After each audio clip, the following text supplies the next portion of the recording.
चलिए आज मैं एड्रेस करने वाली हूँ अपने ही एक सब्सक्राइबर का क्वेश्चन, जिन्होंने मुझसे कहा है कि मैम मैं 29 प्लस हूँ और सिंगल हूँ, शादी नहीं करना चाहती हूँ क्योंकि कुछ बहुत घर में चीटिंग वगैरह फादर को मदर के ऊपर करते हुए देखा है और अपने फ्यूचर को लेके बहुत इनसिक्योर हूँ।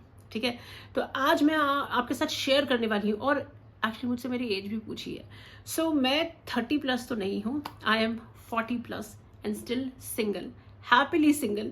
ठीक है, और मैंने ये जो सिचुएशन है ना, समाज का जो पागलपन है, वो लिटरली 10 साल तक देखा है, सरवाइव किया है, थ्राइव किया है। और आज आपके साथ मैं स्ट्रैटेजी शेयर करने वाली हूँ कि आपने क्या करना है, क्या गलतियां नहीं करनी है, और आपने आपका थॉट प्रोसेस, स्ट्रैटेजीज क्या होनी चाहिए इस सिचुएशन से बाहर निकलने के लिए।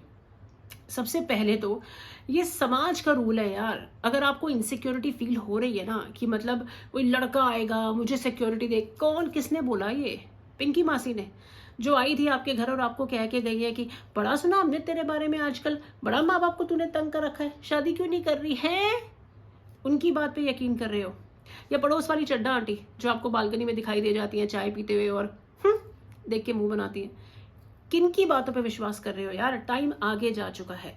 यहीं पे अगर मैं सब्सक्राइबर से, अपने लड़कों से पूछूं जो है चैनल पे हैं, कि आप में से कितने लोग हैं जो कहेंगे कि मैं एक लड़की को सिक्योर फ्यूचर देना चाहता हूं, देखते हैं जरा कितने रिप्लाईज आते हैं। मतलब लिव इन द प्रेजेंट। ठीक है, आज की डेट पे आपका जो थॉट होना चाहिए वो ये सबसे पहला होना चाहिए कि मैं अपने फ्यूचर के लिए खुद रिस्पॉन्सिबल हूं भाई, कोई और इंसान मेरे फ्यूचर के लिए रिस्पॉन्सिबल नहीं है।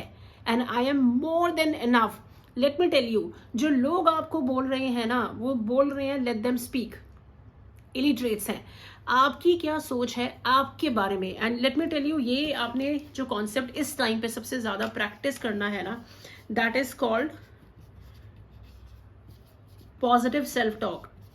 अब ये, I don't know if you can see this positive self talk, this is something which you need to practise. एकदम से आपको लगता है कि यार मैं तो कुछ हुई नहीं, मैं तो कहीं स्टैंड ही नहीं करती, उसकी शादी हो गई, उसको कितना लविंग हस्बैंड मिल गया, don't get into that mess. Say this to yourself: I am more than enough to handle any challenge of my life. आपकी जो कम्युनिकेशन आपके साथ है, that is going to define your future. That's point number 1. Move towards emotional independence. Emotional independence होती है कि जहाँ पर आप इमोशनली अपने आप को, जो भी आपके, अब जैसे ये लोग हैं, ठीक है, कोई पिंकी मासी है या चड्डा आंटी है या ये लोग हैं, जब आते हैं तो lot of times what happens is कि लोग ना, लड़कियां खासकर मैं बताऊं इमोशनल होती हैं, तो वो दो तरीके से रिएक्ट करती हैं। कुछ लड़कियां होती हैं जो बात बात पे उल्टे जवाब देने शुरू कर देती हैं, हिम्मत कैसे हुई मुझे कुछ बोलने की, और ताड़ ताड़ जवाब देती है। समाज उनको कहता है कि यार बड़ी बदतमीज है, जब देखो उल्टे जवाब देती है। दूसरे तरह की लड़कियां होती हैं जो बिल्कुल चुप हो जाती हैं, and they keep on taking and suppressing their emotions, जो आगे जाकर शायद हेल्थ डिसीज बनती है। सो इसमें सबसे ज़्यादा इंपॉर्टेंट जो होना चाहिए, मैं जब इस सिचुएशन में थी तो I had learn recce healing, today I am healing people. और बहुत साल पहले मैंने रेकी हीलिंग सीखी थी, हिप्नोथेरेपी सीखी थी, I am a certified hand writing analyst. तो मैंने तो स्पिरिचुअलिटी में एंटर किया था, जिसने मुझे बहुत सपोर्ट किया था इस सिचुएशन से लड़ने के लिए।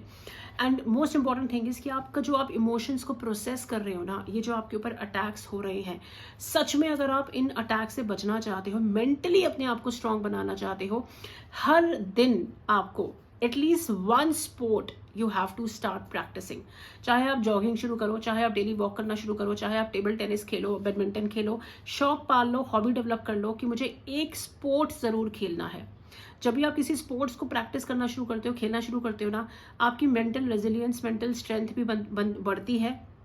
और जितने भी इमोशनल अटैक्स होते हैं ना हमारे ऊपर, वो मतलब बॉडी पर फिजिकल अटैक की फॉर्म में, फिजिकल डिसीज की फॉर्म में एंटर करने से पहले ही निकल जाते हैं और वो हमें अफेक्ट नहीं कर पाते हैं। सो सेकंड थिंग और second suggestion which I will give you is start getting involved और practicing any sports every single day.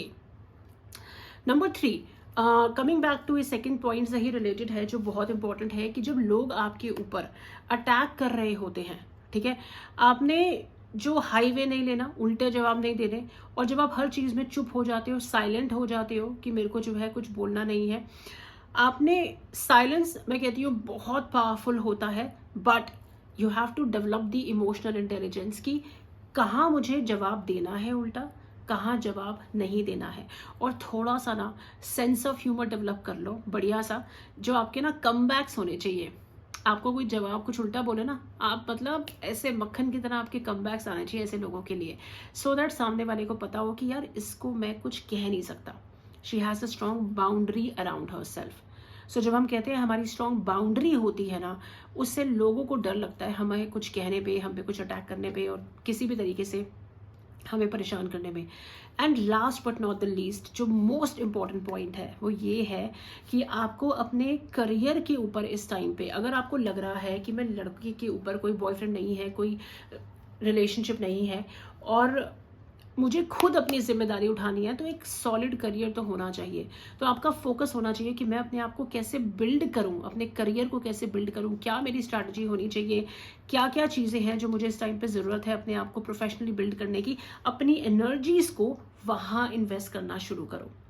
So these are the pointers that I have shared for now, and I hope that you like the video. Write on the comment section below.